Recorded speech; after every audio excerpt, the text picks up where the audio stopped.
Good evening and welcome to the channel's studios here in London with your international news around the world in 5. We will under no circumstances allow the United States to interfere in the management of the Strait of Hormuz.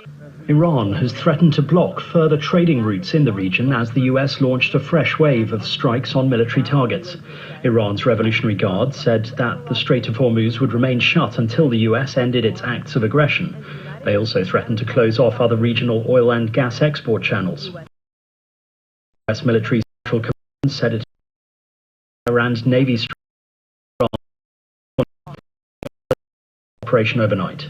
Fresh hostilities in the US have served to underscore the strategic importance of the strait to the global economy. The renewed attacks have also triggered a sharp rise in oil prices as tanker traffic through the vital shipping route has virtually stalled. 3 people have been killed following an overnight Russian attack on the Black Sea port of Odessa, that's according to a local official. Governor of the Odessa region said the massive drone and missile strike marks the 5th day in which Russia had attacked the region. The Russian Ministry of Defense said it had deliberately targeted port infrastructure used for the unloading of petroleum oil and lubricants. The attacks come as European Commission President Ursula von der Leyen visits Kyiv to discuss cooperation between Europe and Ukrainian defense industries. The outgoing UK Prime Minister, Sir Keir Starmer, has declared the end of my political journey as he spoke at the dispatch box during an emotional final Prime Minister's questions. The Prime Minister began by paying tribute to Anne Widdecombe, saying he was truly horrified by her death, while Kemi Badenoch described the former Conservative MP as a woman of high principle. She was a distinguished politician with deep convictions, whose vivid and fearless character captured the public imagination. My heartfelt condolences go out to all of her friends and all of her loved ones. Leader of the opposition. Starmer thanked Badenoch for her support when there was an arson attack at his family home and his brother's death. In turn, Badenoch praised Starmer for inviting Ukrainian President Volodymyr Zelensky to Downing Street after his angry exchange with Donald Trump. I thank her for her comments about Ukraine. We have stood united on Ukraine. He was evicted from the Oval Office. He left alone. He got a plane. We got him to come to London, and I asked him to come to Downing Street straight away.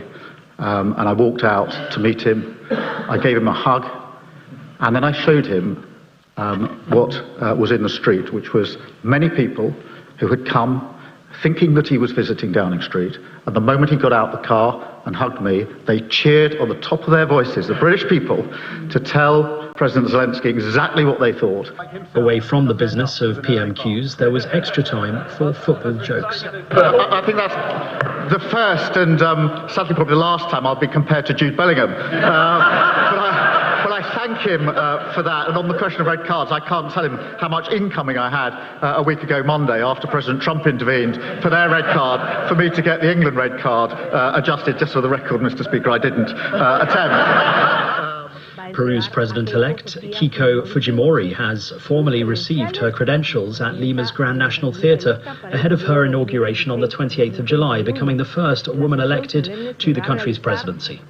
She won by fewer than 50,000 votes out of more than 18 million cast, one of the narrowest margins in recent Latin American history, and now inherits a deeply divided Congress. Another round of slow-moving storms packing heavy rain is pounding an already drenched area of southern Texas. The relentless rain, up to 16 inches so far, has led to dozens of water rescues in the region, and forecasters are warning more rainfall could be catastrophic. More than half a year's worth of rain could fall in the hardest hit areas by the end of the week.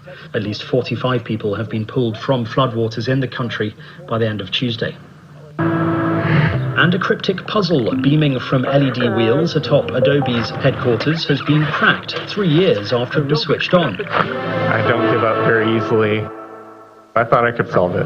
Software engineer Brian Vincent worked out that the rotating circles were encoding pixel colors for Botticelli's The Birth of Venus.